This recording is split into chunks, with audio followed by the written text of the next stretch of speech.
A diversión e o bo ambiente están garantidos esta fin de semana na Fonsagrada. Do 5 ao 7 de decembro celébrase a Foliada, unha cita que en só 10 anos se converteu nun referente da nosa cultura tradicional que reúne a milleiros de persoas.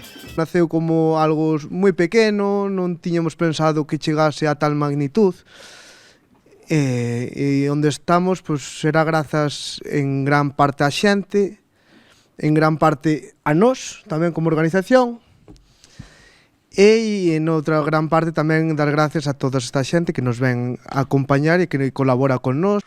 A Casa Consistorial acolleu a presentación desta 10ª edición que organiza a Asociación Petapouco e a Destempo co apoio de Vicepresidencia da Deputación e do Concello. Sí que podemos dicir que somos a principal financiadora este ano, pero non é unha cuestión de que sexa a peso, non é unha cuestión de ver quen máis pon.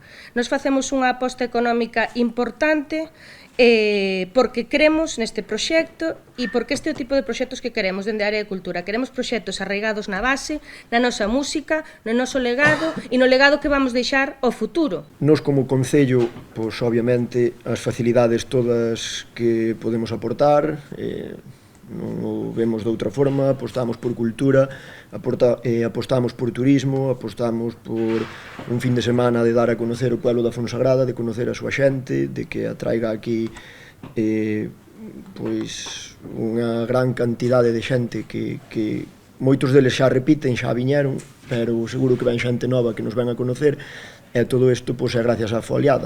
O programa cargado de actividades inclúe rutas, obradoiros, proxeccións, coloquios, presentación de libros e feira de artesanía. Ademais, haberá concertos de Bayuca, de Ninjures, Un Tobello e El Nido, entre outros. A Foliada rematará o domingo con cantos de taberna a partir das 6 da tarde e cunha gran butelada pola noite e menú alternativo para veganos. O cartel anunciador deste ano obra de Prudence Tattoo simboliza o espírito e a historia da festa e lembra algúns dos músicos da comarca.